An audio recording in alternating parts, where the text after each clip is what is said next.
Ladies and gentlemen, welcome back to another episode of the Media Mania podcast. I'm your host, as always, the Media Maverick, Mike Weldon, and joining me is my awesome co-host, the modern day gentleman, Gerry Swirlz. And Well, we we have to open up the episode. We're doing a watch along for Dark Side, but I'm sure as everyone saw the news today, we had a legend pass away, Dory Funk Jr. the the most famous, or I should say, one half of the famous Funk Brothers, Story Funk Jr. is a name synonymous with professional wrestling, dating all the way back to the 1950s, maybe even early, maybe even before that. I mean, in 1965, he won the NWA World Heavyweight Championship. He got to be in the WWF with his brother Terry Funk. He has gone on to train so many of the names that it's just too hard to call, honestly. And his contributions to the professional wrestling business never go unmatched. He's had over 10,000 matches, driven over 2 million miles. I mean, WWE just put out a really good tribute video. In fact, the NWA put out a video recently with him training some of the students with Nick Aldis, the national treasure. As you know, Nick Aldis is synonymous with the NWA, but without Dory Funk Jr., I don't think we have professional wrestling. Obviously, we can talk about all the people who have named and staples, all that stuff, but if it wasn't for Dory Funk Jr., we wouldn't be here in professional wrestling today. He is a true pioneer of professional wrestling. And he will be sadly missed by the wrestling world. Rest in power, Dory Funk Jr. And now, ladies and gentlemen, we're going to move on to our regularly scheduled content of Dark Side of the Ring, the episode where we're going to be talking about the Renegade. I was gonna say I remember the Renegade videos going around, and I was just like, who is this guy? And I was like, this dude is huge, like a big jacked guy. Like, it's crazy. It's insane to me. We don't really know too much about him, honestly. I think this is one of those ones where it's like Darkseid kind of threw us a curveball a little bit on this one. You know, he is very synonymous. Like, I will say, maybe infamous, if you will. He was a part of Hulk. Mystery and intrigue that surround Renegade will add even more excitement. The shot of the spotlight quickly spirals into disaster. Rick Wilson was hired because he resembled a really popular character from several years earlier. I said, you look like that Ultimate Warrior guy. He goes, yeah, that's the look they want. No matter how you dress this guy up, It's false advertising. There was a ripoff. Inexperienced in the ring, the Renegade is rejected by fans. And eventually by the company that created him. Why would you humiliate the kid? Okay. You're the ones that shotgun him to the top. This for just a second. Yeah. I was looking up some history about the Renegade, and I didn't know this, but he went to Killer Kowalski School. Oh, I didn't know that. Actually, that's a surprise to me. I know they hand selected him to be the ultimate. I actually did not know that. How Yeah. interesting. The only thing is, Killer didn't want to. He never trained him. Killer was never one of the guys that helped train him. So he went with one of Kowalski's students, Richard Byrne, Byrne. I can't pronounce that name. Byrne, Richard- I guess. Byrne, something like I that. don't, okay. Interesting. This is a real fascinating one to me, to be honest, because, like, when you think of him, it's not the ideal episode of Dark Side was used. Let's see here what we're. In the summer of 1994, Ted Turner's World Championship Wrestling searches for a new identity in an increasingly competitive... Oh God, Vinny Vegas, the Blackhearts. I think if you step back and you really looked at what was the WCW doing, You know one of them's Gangrel, right? we were limping along trying to be competitive with WWF, but I felt like Terry Taylor. The corner. This one could be the best. Maybe it might be. We might be surprised by this one. What? Shout out to Will Zimmerman, 9425. President of WCW. people on the outside of the business were very critical of me bringing in Hulk Hogan. Because they thought that Hulk Hogan's career was over, he's done, he's washed up, he left WWF. Well, that worked out pretty good.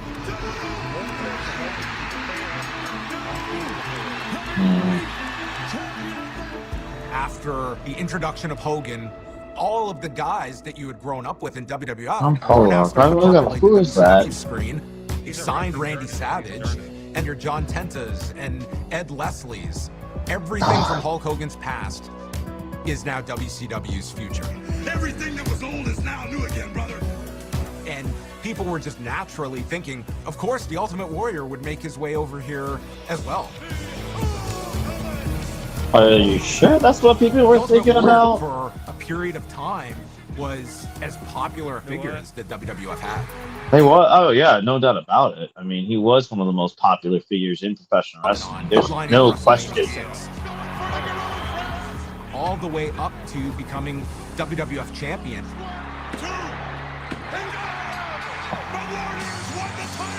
I do want to point something out. Ironically, spoiler ahead for this episode we're about to get into. You do know that in the, I think it was it was one of the War Games matches. It was one of the last ones, I believe, in 1998. And remember that trap door that was made for the Warrior when he eventually did go to WCW? There was a plant inside the ring, and he was moving his hands like this, mocking, basically being the Warrior. That is actually the Renegade himself, portrayed as the Ultimate Warrior. I don't know if you knew that or not. No. Yeah, so I wonder if they're going to touch on that. That's a little, I'm interested in that. In a smoke-filled room, and there was this the ultimate surprise. Shadowy outline of a guy with the long Bon Jovi heavy metal hair. But right now, I'm standing on the dark side, brothers, with the most powerful man I've ever met in my life. The idea was to the ultimate surprise mystery of who is this person, but nudging you, hey, it's the Ultimate Warrior. That's what the audience was. They pulled a fake worm. Oh, yeah, I was gonna say this predates a fake Diesel and fake Razor, which is fascinating to me. And yet, this was 1995 when this went down. The Renegade. So that's an interesting point, Will Zimmerman. That music means it's time for Renegade. Oh no! Ta-da! It's the Night Davey boy. Yes, that is true. He did injure his back, and yet people forget when that trap door was for the Warrior, but it was also for the Renegade in a way too, which is fascinating. He immediately noticed something wasn't right. Right. Oh, wow. Far back. This was closer to the time that I first met him. He was beautiful. My name is Kimberly Morrison, and I was once married to the man you know as Renegade. From the day I met Ricky, he wanted to be a wrestler, and famous and well-known. I don't know if it came from his childhood. Maybe there's some deep down issue that you want to be paid attention to and validated. But I think he may have felt unwanted. Ricky's mom had him at 15 or 16. He felt as though she blamed him for having him at such a young age. He was unsure about who his biological father was. He was told that it was a professional golfer. He never knew for sure. Coach West was the coach at his high school. He was a father figure to him. He came from the side when he was about 13. He weighed about 90 pounds, soaking wet. But he didn't want to go home. I didn't know why. I said, what's wrong with you, boy? He had his hand upside his head. I pulled his hand out of the way and I saw what it was. His cheek was red, black and blue. Stepfather abused him. Oh, wow. I think after somebody goes through any kind of violence in the home, their brain changes.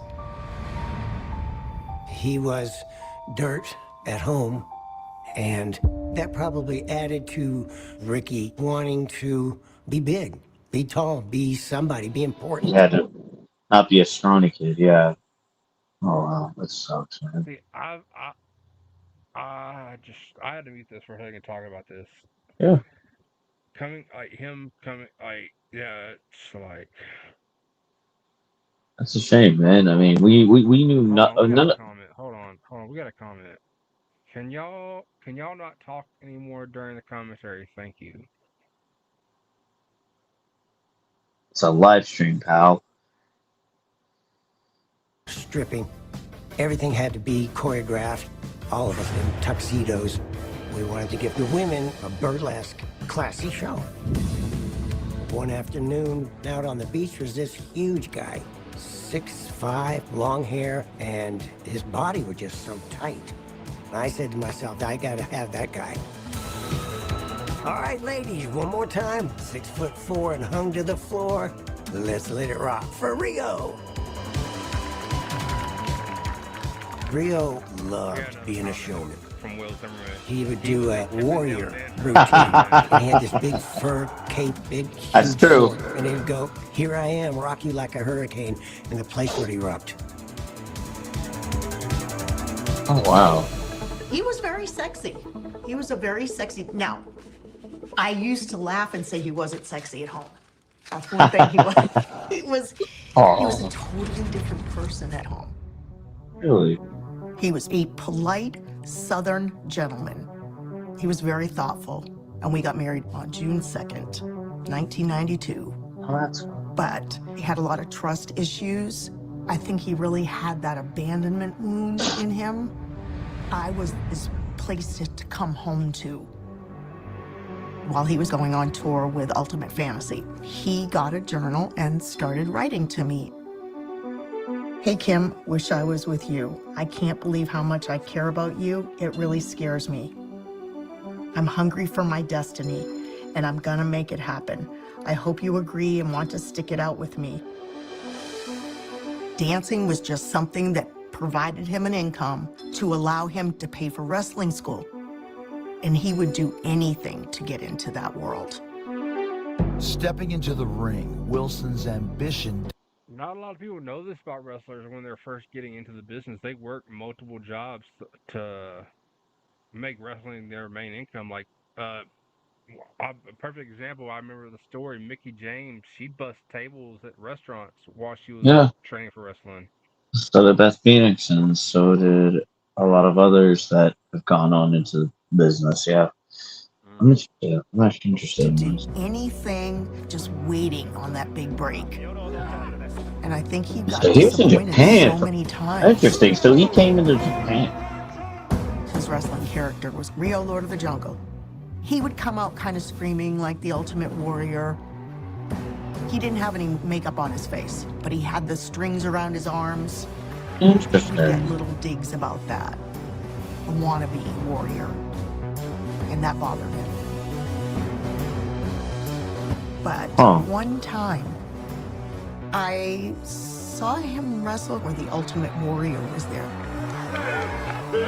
What?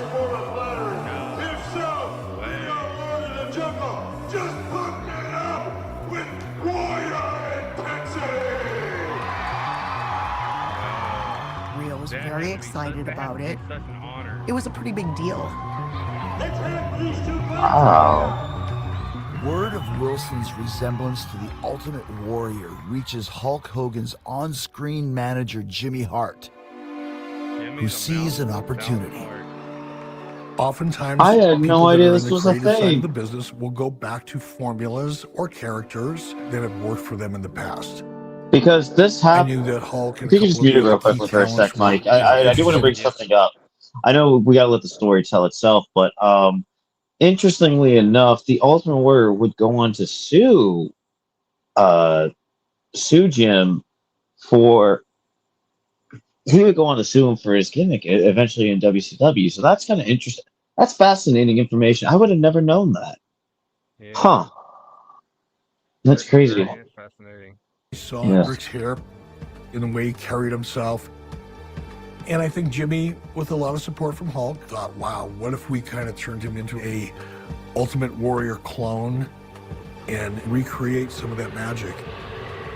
I've always believed that you should never steal somebody's gimmick. You will be perceived as a knockoff.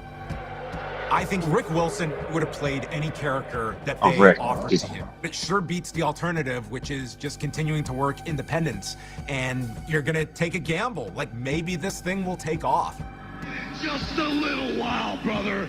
I'm gonna let the whole world know exactly what Hulk Hogan's ultimate surprise is, brother. He was like, it's happening. It's happening right now. The audience liked his debut, and Rick was excited. Hi, I'm Joe Gomez, and I used to tag with Rick Wilson, the Renegade.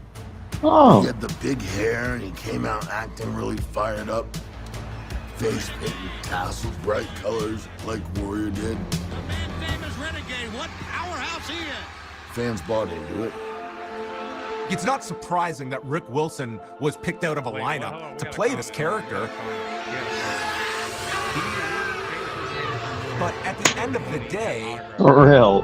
this was in many ways, Which is ironic enough that you're going to get mad at somebody for stealing the look of the Warrior, but not the name. After that, that's just that's Imagine interesting.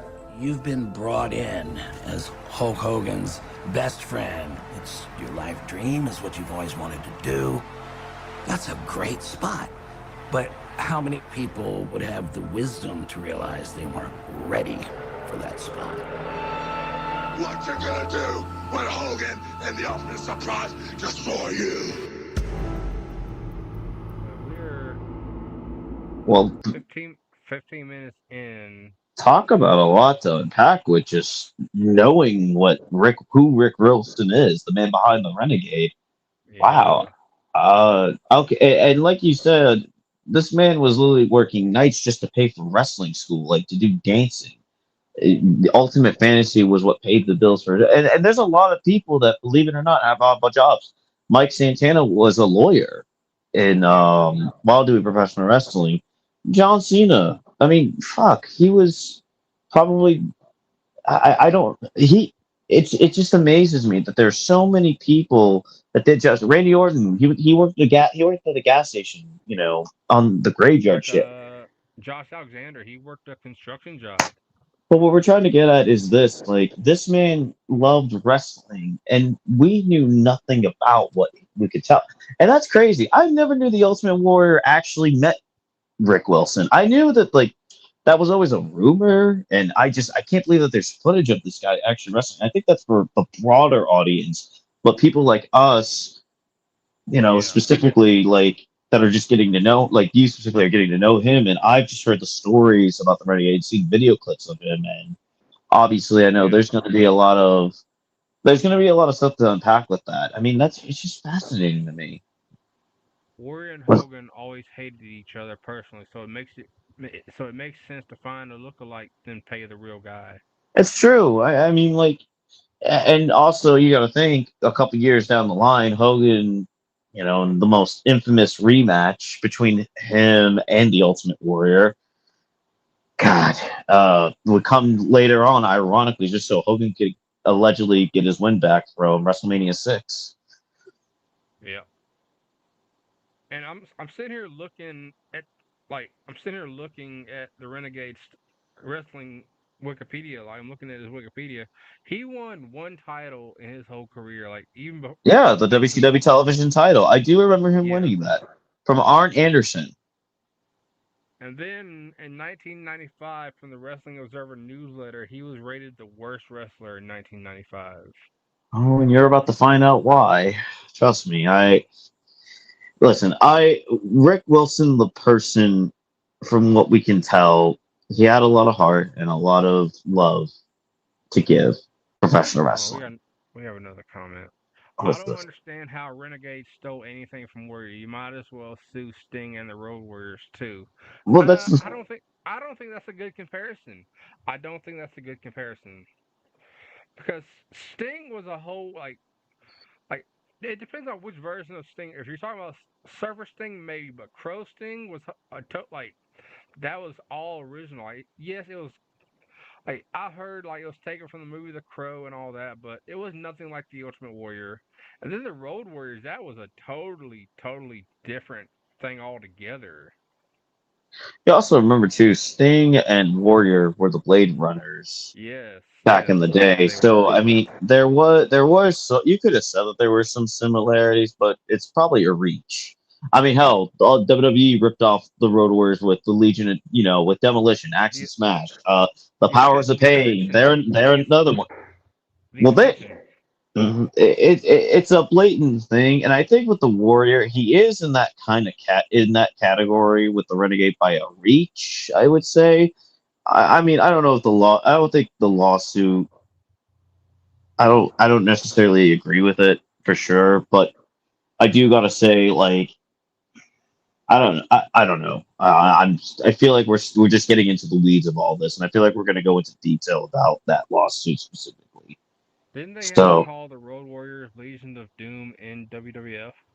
Yes, they did. They did, and I think they acknowledged that they were the Road Warriors at one point. Maybe I'm wrong. I don't know. Anyway, back to the program. Stardom becomes real.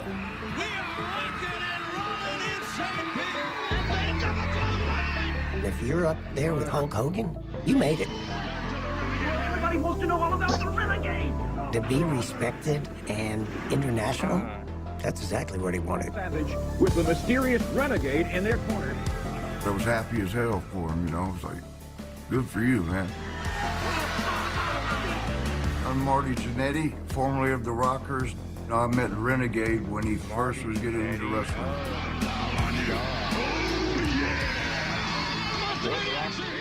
All of a sudden, he's buddying up with Hogan, and he's the top dog. If it was me and him only just started, I'd be scared to death.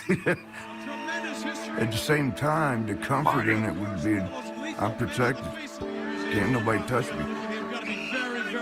But everybody else in the dressing room is gonna be sitting there tapping their fingers like, I've been here the whole damn while and I didn't get a chance like this. So there's gonna be a lot of jealousy. Pro wrestlers are like a bunch of teenage girls. Very catty. A lot of drama, politics, backstabbing. Trying to work your way up the popularity food chain. People would shake your hand out of social decorum, but if they really resented you, they'd say something shitty to you. So he felt a little disrespected. As Wilson's success becomes real, new temptations follow. I had gone to our apartment, and underneath the kitchen cabinets was alcohol. We didn't drink. And then on top of the refrigerator, I found a card. And it said, I can't wait to swing from your 10-inch vine. I destroyed our apartment. I destroyed it. I put a waffle iron through the television, and I destroyed clothes. And then when he called me and said, come to Tampa and bring me some clothes, I was like, you don't have a lot of clothes left here. When I got to the hotel, symbolic if you think about it. Huge blowout. And I took my wedding ring off and I left it on the counter and I left. I do think we would have lasted if he hadn't gone into wrestling, because he evolved into someone I didn't know. Separated from his wife, Wilson throws himself into his wrestling career. He told us that somebody was sort of giving him Ultimate Warrior lessons. Saying to do a little more of this and a little less of that, whatever was going on with his hands. He was doing exactly what he was told. Pretty much. It's clear that they were committed to trying to go with this guy. And putting the television title on him was step one in that process. Your thoughts on this big title opportunity? Against Don Anderson. Get ready to feel the power. I'm gonna plant you in the center of the ring, and I'm gonna dive from the heavens, and then you will know what intensity is all about. In a sense, he was more coherent on promos than the Warrior. Nobody knew. And apparently, he was a dick dancer in Boston, Massachusetts. Oh, God. I'm going to make a comment, then I'll unmute it. Hide the Glocks, everybody. It's Arnie Anderson. Hide the Glocks. Hide the Glocks. This is Arn Anderson, the enforcer of the Four Horsemen. I wrestled the Renegade many times. I went and got him, went and found somewhere quiet. I just was trying to get a feel of, is he nervous? What do you want to do? What can you do? He didn't say much. Come to find out, he didn't know much. The bell, and here we go. You want to have a good match with everybody, period. That's your job. There's so much mystery and intrigue about this Renegade. We don't know that much about it. But he was a blank slate. It wasn't filled in yet. He knows some wrestling holds. He really does. He was in the ring with Arn Anderson, one of the top 5 workers of all time, in my opinion. When you're in the ring with something like that and they can't get a good match out of you, it's tough. Should have looked at the crowd at Hera Arena. Just kind of northwest of Dayton, Ohio here. He's still very early in his career, and you're seeing someone that's largely just trying to understand the basics of working a wrestling match, but now it's happening on national television. Pay-per-view. There's no fire. There's no intensity. He's just going through moves. Picks up double A. That was not the collision it should have been, and there's only so much I can do. That's hard to watch.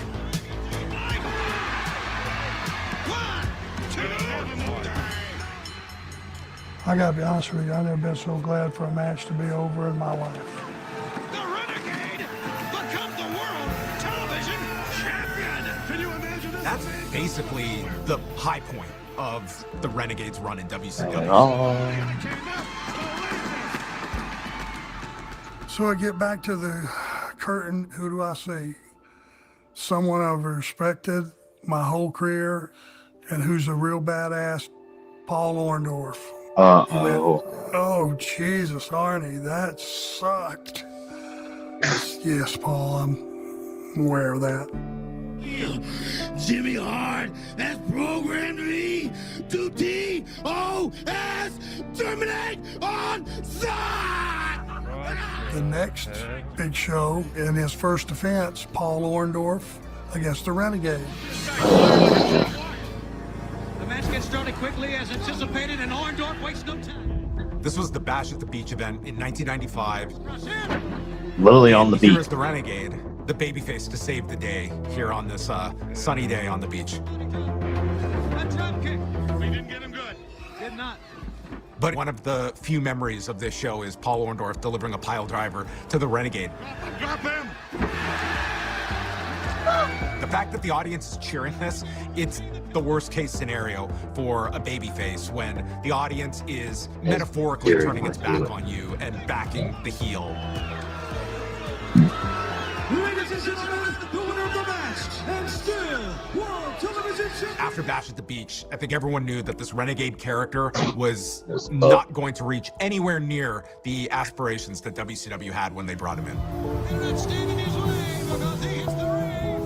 I think it was a lesson for pro wrestling that it is the person that makes the character and not always the character that makes I think so, yeah. They are. As the Renegade fails to connect with fans, he loses On the Mania podcast. Hulk was pretty self-centered, and I think he just decided I'm just going to step away from it. There's the diamond cutter. He's on his own. 2, 3, it's over. It's over. You know, to every beginning, there must be an end. Renegade had a firm ending. The end of the Renegade character, for all intents and purposes, happens in November of 1995. He got him, boy. They have a match on television where Kevin Sullivan beats the Renegade, and after the match, Jimmy Hart pours water over the face paint of the Renegade. Listen to Jimmy. Talking about Hulk Hogan.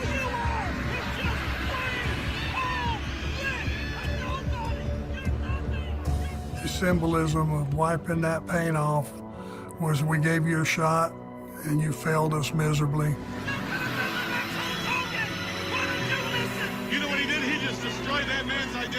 would have to know after that kind of humiliation. There's no coming back from it. He's just plain old Rick, baby. He's finished. You gotta love Jimmy. Gotta love Jimmy Hart. Hey, baby, you ready to go down? Because guess what? You're fake. You're a nobody. You're a nobody, Maverick Mike. I was not expecting that. Oh God, I didn't know you. Hey, baby. Oh yeah. Actually, I'm gonna pray. I'm a Memphian. Jimmy Hart, please don't come for me with this. Please don't come for me. Listen, Jimmy Hart. No. I'm gonna save us a baby faces. Jimmy Hart, I have heard, is one of the sweetest people you will ever meet in wrestling. And on top of that, he still helps out with teardown at shows that he's a part of. And that should say something to all the young bucks that are in wrestling and every newbie in professional wrestling, every trainee. No matter where you're at, you're always humble and you always help out no matter what you can do. But what a way to unpack what we've just witnessed on this whole. It's crazy. Wow. Like, we saw his high point and his low point at the same time. I mean, I can remember watching, obviously not in that era, but watching footage of the Renegade win the television title and against Arn Anderson and defending it against Paul Orndorff. And it's just so fascinating to me that, the crowd, you could see it in real time. They were already turning on him when he debuted, and it just started to trickle down. It's so fascinating and very disappointing at the same time. Mm-hmm. So, I mean, he lost his wife, he lost his title, and he got into it.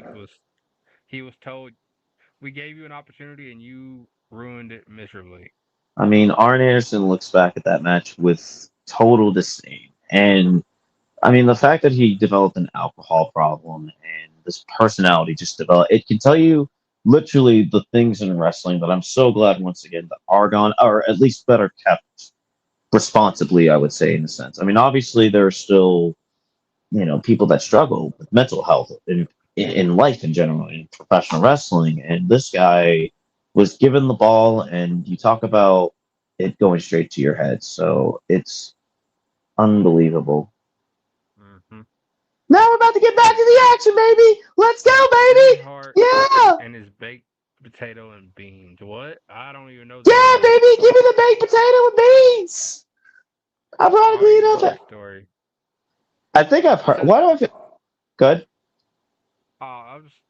I'm sitting here looking. It says now a break from your commercial break. Where's we're still on a commercial. Baby, this is TV. We gotta get this going now. I love you, Jimmy Hart. I love you. I want to meet you in person. Jimmy was the only one crying when they did that Hulk Hogan tribute. Yeah, because he was very close with Hogan. Mm-hmm. After his character is publicly humiliated on WCW television, Rick Wilson is left to pick up the pieces. It had to be demoralizing for Rick Wilson. He had gotten in the door at WCW, but there was no demand for this character. This felt like an admission by WCW that this was a failed experiment. You had to salvage something, and it was time to get a return on that investment. But there was no heat off of it because the fans had already gave up on him. When he'd go into the change room, people wouldn't talk to him, wouldn't look at him. The guys had moved on. It had been established what he had brought to the table, and that wasn't much. He disappears off television for a few months, and the Rick Wilson that would return, yes, he is billed as the Renegade, but he's a far cry from their hopes that they had a year prior. The Renegade making his way to the ring, I'll tell you what. You can't even get them to cheer you coming out. Uh-oh. If you go out and there's no pop, crowd don't care about you, that means people ain't buying tickets to see you. In the mid to late 90s, there was a lot you could have done with a Rick Wilson. There are ways that you could camouflage his limitations, like putting him in a tag team. Joe Gomez was a journeyman wrestler, and they were paired as part of this group called the In Crowd. They were not that in, to be quite honest. They were never quite in style. When they put us together, we were both excited because I truly think they wanted it to work. And the Renegade I got along great with Rick, but we were both green. I was taking all for granted. And I don't think Rick had a firm grasp on it, to be honest. The smarter guys, they really work hard at it, they live it and they breathe it. Rick and I didn't take it seriously enough to hone our craft. We had every opportunity in the world to shine. We just chose not to. Yes, they're cool. Renegade overzealous just made a mistake, Tony, of inexperience. And unfortunately... When you're brought in and you're promised the world and it doesn't materialize, I'm sure that played a lot of games on his head of how committed he was going to be to professional wrestling. This is where he gets into the wrestling lifestyle, which included drugs, which included drinking and partying. Part of the business is to be social and always be in the hotel bar after and buy the veterans around. And I think Rick was trying to keep his place in the proverbial pecking order. We had been separated for a while. When I saw his wrestling pictures, his body had changed. He looked bigger and bloatier. His hair wasn't as nice.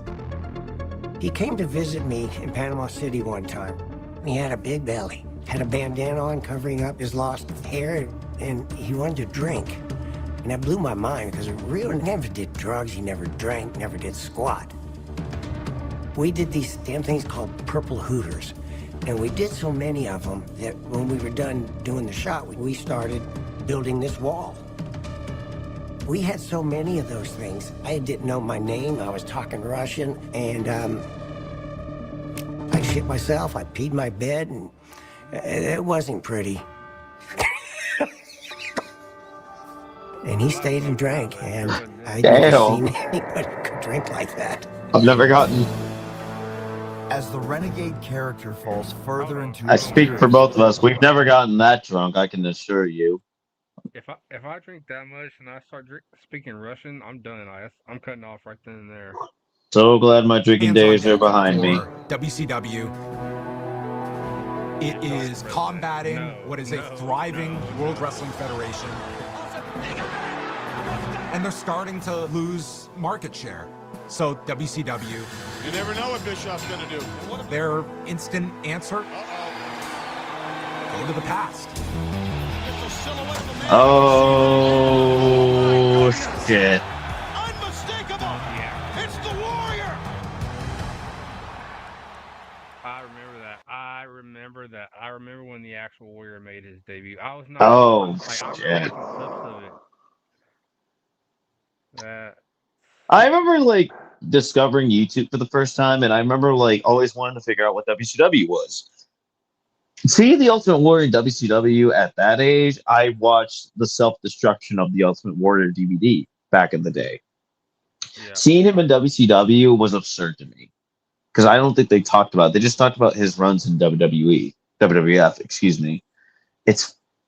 Now that makes me wonder, are they going to bring the trapdoor up? They have to. They just can't. They can't just tap dance around that. And because I wonder what went into that day and how that was all going to be perceived. It's fascinating. It really is. Yeah. We got a comment. I know people who've got that trash. Hell, they need to do a dark side on Just Incredible. He's been on Scott Hall status like the 6th member of the Clique. Yeah, well, he has cleaned up now again, and he stayed clean. And I know he has a shoot job at Chili's. Maybe they will do a dark side of the ring, and I wouldn't necessarily be against that. Never say never. He'll have to ask his boss for a day off to do the episode. Hey, at least he has a job and he's doing okay. Yeah. You know what? You got to give credit where credit's due on that. Oh yeah. So he might, maybe. I mean, I'm pretty sure his boss knows who he is. I mean, it's just incredible. Yeah. What? Are these supposed to be commercials? This doesn't look like a commercial. I know they did. I think they are. I think it's just commercials that we don't see because it could be streamed internationally. You know. Yeah. Hey, baby, where are these commercials at? Jesus, what's going on here? Where are my commercials? He had to wheel Scott Hall out from the plane ride from hell. We're not. Oh nope. Oh, Jesus. We're not touching that can. Anyway, We're back not touching that can. back to our schedule. After years of anticipation, the Ultimate Warrior finally arrives in WCW. There's only one, and that's him. Eric paid him a lot of money to come in. Warrior didn't do anything cheap. For years, I have watched while this industry has tried to recreate what is simply unrecreatable. Warrior was a big player. He still had great name value. And the fact that Warrior had beaten Hogan at WWF, that story was there. And it would have been fresh to WCW. The Warrior's return spells trouble for Rick Wilson. It was such a painful pill for Rick Wilson to have to swallow.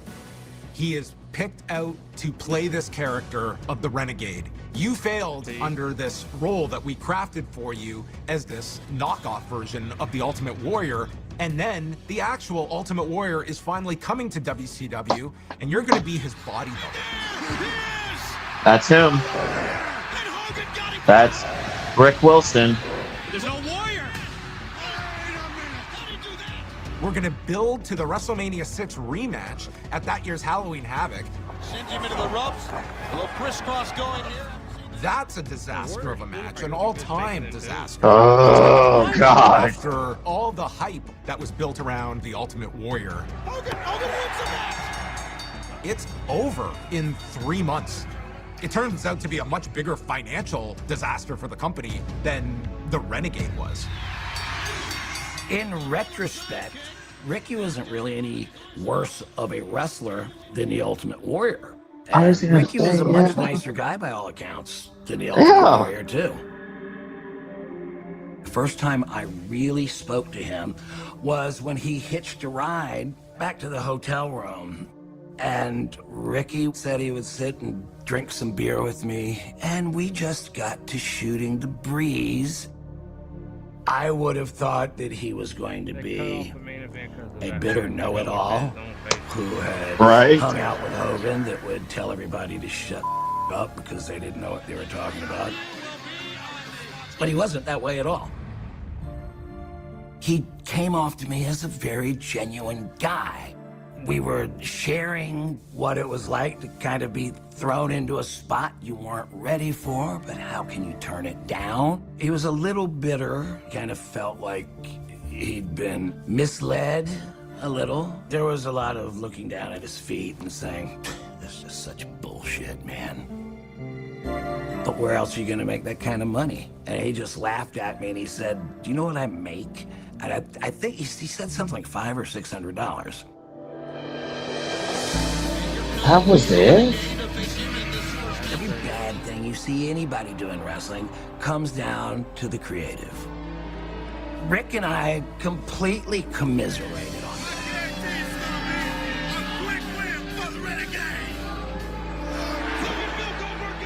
He was dead on arrival because they didn't book him properly. This is all WCW's fault. That's the way I saw it. Rick Wilson was green. When he got to WCW, he didn't have a lot of national primetime exposure. So I think he was thrown to the wolves. And you know what?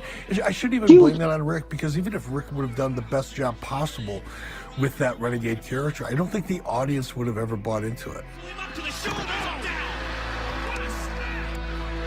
They would have. Lost in the roster, Wilson's career unravels after a positive steroid test. Drug testing was not very prevalent in WCW or WWF at the time. They knew that physiques were part of the sales pitch to its audience. And quite frankly, if they were to do a drug test of everybody. Oh, God. The Scott Steiner Triple H story. Let's talk about it. Right now? No, I'm just saying. Like, A way to be better than life like that. Without For real. them. But this is how they let you out of your wrestling contract. They have that little clause in there, and it cancels the contract. Selective drug testing enforcement is very common in the wrestling business. Those you want to get rid of can be popped at any time. Renegade's not going to get up, I can tell you that. He had his contract rescinded, so that broke his heart. He became famous doing what he wanted to do, but you gotta be careful what you wish for, and when that gets pulled away, your world's gonna come down. Talk about We're almost done. The episode's almost done. And there's so much done, and they haven't even gotten to the darkest part yet. That's the darkest. which I'm not. I'm not looking. I'm not looking forward to that part. I'm gonna tell you that right now. But while we're at a commercial, they're talking about the steroids. I want to talk about it while we're on commercial. I remember this story so much. I remember Scott Steiner, Triple H. He said, "Let me and Triple H get in the limo. Let's go get tested together." That issue was never brought up again. Never again was it brought up. Well, you also got to look back. Remember in 2004, Triple H deflated from the physique he had just a couple years at that time. He had just married Stephanie. He had married Stephanie McMahon, for I would say a year now. And at that point, he was. It proved Scott Steiner's point. Triple H was on steroids. What's this? They could do a Steiner Dark Side easy. He's the funniest ever. Petey Williams Cracker Barrel story is hilarious. Yes. What? Do you know the story? No, I don't know this. Okay, I gotta say, all right, I can't do it justice. There's a cartoon YouTube video online, and so basically, Petey Williams was Maple Leaf Muscle with Scott Steiner, right, in TNA. Mm-hmm. So that his whole gimmick was Scott Steiner, and they went. He used to go with him and travel a lot, and he asked him one day, "Hey, where do you want to go eat, Scotty?" Cracker Barrel. And they go to Cracker Barrel, and they get their food. And Steiner gets a whole thing of chicken tenders, and he looks at one of them and is like, "Ooh, these tenders are small. Let me get some big ones." And Petey didn't have a lot of money at that time in TNA. Steiner was making a lot more than him. Long story short, because Steiner paid for his meal and whatnot, and being a good guy, Petey asked him, "How much money do you need, Scotty?" "Oh, $10 is good." And then it gets even worse. As they're leaving, they're about to go work out, and Petey knows a gym that's right down the road. And you just cannot miss it. And Steiner's doing 90 miles an hour in a 35 speed limit, and they're on the wrong side of the road. It's a one-way. Just to get, but the gym's on the opposite court. If I can, if you mathematically speaking, if the one way, yeah. Here we go. Then started driving like Freddie Blassie. I love yes, and then he's literally driving it, and literally the cartoon doesn't do it enough justice. Remember, planes, trains, and with Steve Martin and I forgot what his name was, but they're driving on the opposite side of the Don Candy. Thank you. Yeah, I knew his last name was Candy. Sorry, I was just. I'll finish that in a second. Into depression. 100% of his identity was wrapped up in the WCW. That's all he ever wanted in his life. But I don't think he ever got to the level that he wanted to get to, and he felt used. It's hard to state how much you really lay at the feet of WCW. Did they mishandle this character? Definitely. But that's the industry. There are going to be stars, and then there's going to be people that don't pan out, and Rick Wilson was part of the latter. I said, what about WWF? He says the reputation's gone. He's going out on bottom. He was in a lot of financial debt, and he didn't know how to talk about how he was feeling, so he just internalized it. Disillusioned with wrestling, Rick leaves the business for a fresh start. His friend, Wes, told me he was learning to shoe horses. Farrier, they call it. Very specific job. He was at peace, working on his own out in the country. I thought that'd be great for him. Splitting up with someone, there's always animosity. And then as time heals all wounds, you know, I could start seeing him as the person that I liked to begin with. He was my friend. I think both of us were in relationships with other people that we knew maybe weren't quite right. We did talk on the phone through those relationships. And it was always him calling me. I think I was his best friend. And then I think shortly thereafter, he met Susie.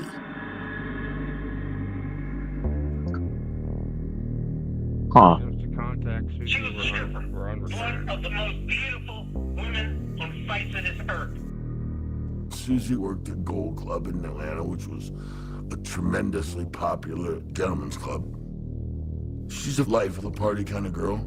Kind of opposite of Rick, to be honest. One night, Ricky called me, and I could tell he was on something. He was, you know, and breathing heavy and talking in kind of circles. Could have been some cocaine, too. I was very uncomfortable. I'd never experienced that side of him. Dating girls in that entertainment industry also is a tough deal. Your girlfriend's out there, you know, shaking it and getting tips. Rick wasn't making that much money. I'm sure it was exacerbated by his being released, and it's tough for some guys to deal with that, I guess. You know, if he had become all up on drugs, who knows what goes on behind closed doors.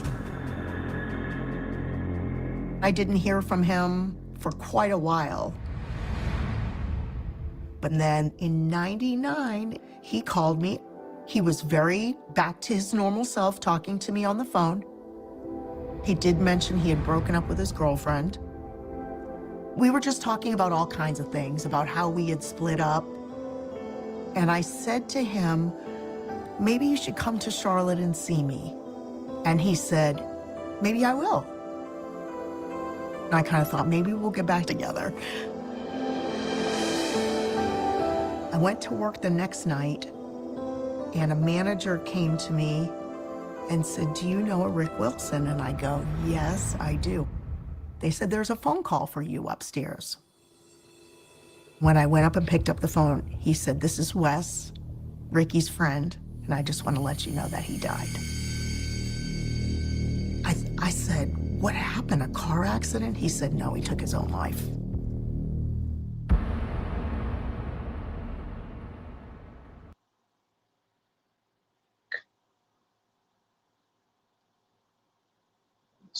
This is the part. It's about yeah, Wes Zimmerman, sir. You hit it on the nose. Yeah. Thank you. Dark side is about the dark side. Fortunately. I wonder why the girlfriend didn't want to comment. I didn't want to come on and say anything. The way this is kind of playing out, it makes you feel like there's something bigger. Yeah. You know? Doesn't it? I don't want to get into my conspiracy theorist, way, but, I got my suspicions is all I'm going to say. Yeah. Hmm. I feel like maybe she might have gotten him hooked on something stronger than whatever he was on. I don't know. Like, we'll never know because she doesn't want to comment. That, and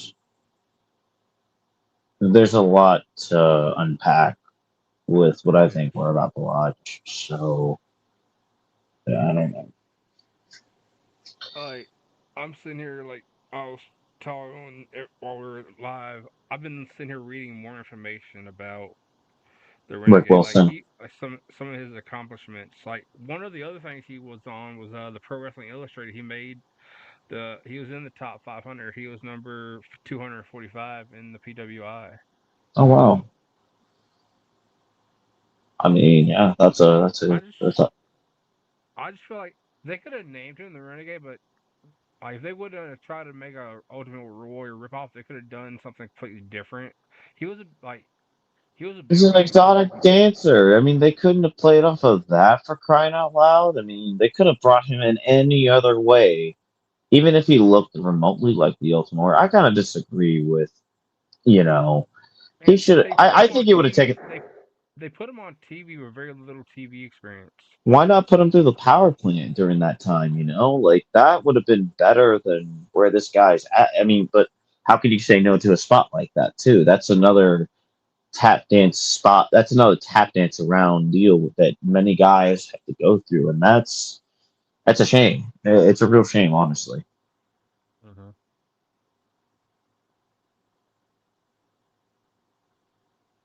Hey, baby, we're back. We're coming back soon. Mm-hmm.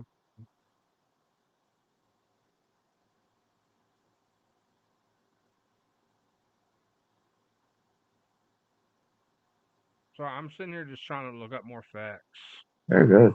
Very good. about.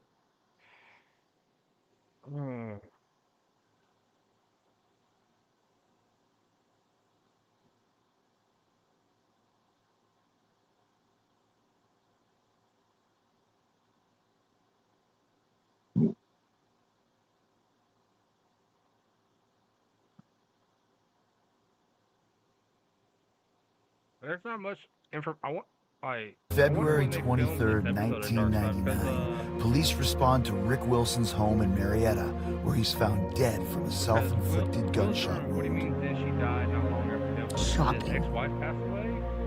Never in a million years. Wait, is she no longer? Wait. I was like, how in the what happened? Well, didn't we just see him a month ago? It seemed like it had only been a month. When I went to Rio's funeral, it was an open casket, and his face was sunken in, and his hair was almost gone. I didn't even recognize him. He was not the beautiful man that I was married to. I told him, go yourself, called him an asshole, because he took the coward's way out. And then his girlfriend, Susie, came in. And we were all very surprised by what she was wearing. Everybody else is in black. And she had on a very short spandex-type dress with really high heels that looked like club wear. The story that I got was she had his drugs, he wanted them, and he shot himself. That was all I knew until I read the police report. A Marietta police report reveals disturbing testimony from Susie Squires about the night of Rick's death. Ms. Squires advised that at around 10 p.m., she had dinner and drinks with Mr. Wilson. Ms. Squires advised that Mr. Wilson was belittled at her paying the bills. Sometime this morning, Mr. Wilson slapped and pushed her. Ms. Squires advised that Mr. Wilson slapped her hard again. He hit me like he would hit a man. Ms. Squires advised that she went into the bedroom and got a gun. Ms. Squires stated that Mr. Wilson took the gun from her, put the gun in his mouth, and pulled the trigger. I never would imagine him hitting someone like he would hit a man. But if he was that despondent and had all that stuff in his system, he may have done it. In anger, things happen sometimes.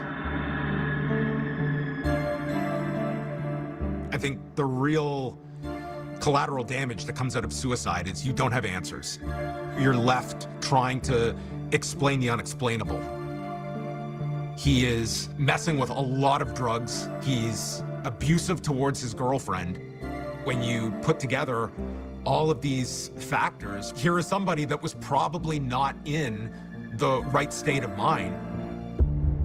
Ricky's death hurt so much because the way I viewed Ricky is one of us. Wikipedia, as his cause of death, has I wish I had reached out to him. I really do. To this day. I think self-esteem played a huge factor in this, and the obsession with becoming a star. But far more will fail trying to become pro wrestlers, and some of these performers, they are not equipped to be able to handle that realization. On that morning, he thought his life was over. I don't have a wrestling contract. I don't know what my future is going to be. But there is life after professional wrestling. 240 pounds from Columbus, Georgia, Rick Wilson. Several times I was released to WWF, so I know the depression that brings. The only advice I would be able to give is like what you hear all the time, let somebody know what you're feeling. It was really important for me to get out that he was a very genuine, caring person. I don't know what happened later on in wrestling, but it was a totally different person from the person that I was married to. A renegade, may he be remembered fondly as a good man with a good heart and got into a really tough business. I like to remember Rio as being Rio, the person at the beach, laying there in a thong when nobody did that. He was good at wrestling, but he was a better dancer. I hope that he is looking down at me telling this and realizing how much he meant to me. I still love you. I don't forget any of the good times that we had together. And I hope you're at peace.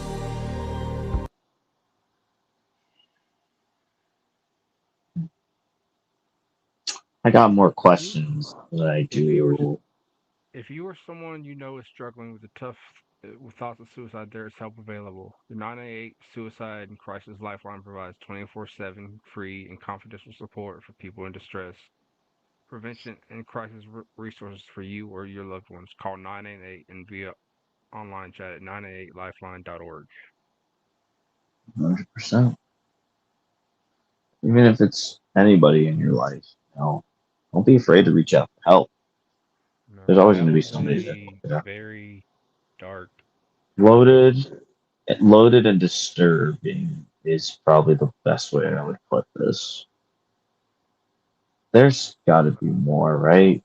That I'm definitely gonna dig in. Like I'm definitely gonna dig more into what I can find about him after this. yeah, for sure. I know. I wonder next week. We have next week's episode 2. We have Paul Ordendorff saving Mr. Wonderful. I wonder how with Dark Side, like this episode, like the ending of the Renegade episode is like it makes you wonder, like, because all I was saying on his Wikipedia, it has his cause of death listed as suicide, and Will Zimmerman in the comments was saying it wasn't suicide, that's stripper I killing him. agree. Will Zimmerman, I agree with you. I 100% agree with you. I'm sorry. I can't hold this in anymore. You don't think for 1 second that he got in too deep with that club and maybe this woman had him by the gall and he was wanting to go back to a normal life? Do you think for 1 second, maybe, just maybe, she had her she was afraid to lose, I'm trying to find the right words to put it out, but I'm just trying to say without demonetizing our podcast, your podcast, technically our podcast. I don't want to demonetize it, but I am drawing my suspicions, and I think that woman killed him. Mm-hmm. I think had so. him hooked on drugs, most likely. Hooked on drugs. Maybe it could have been more. It could have been more than that. Like maybe he was trying. I know that's This was as revealing as it gets on him. that's the thing. Like this is probably the only thing we're really gonna have the most information on him. So it's fast. It's mind blowing to me. It is really mind blowing to me. Mm-hmm. Well, ladies and gentlemen, we hope you enjoyed the watch along of this episode of the downfall of the Renegade, like seeing what led to the downfall and the man that was before he became on television as the Renegade. Yeah. It was very eye-opening, and if you, as it said at the ending, if you or anyone you know is having those thoughts of suicide, please reach out to that number. But For sure.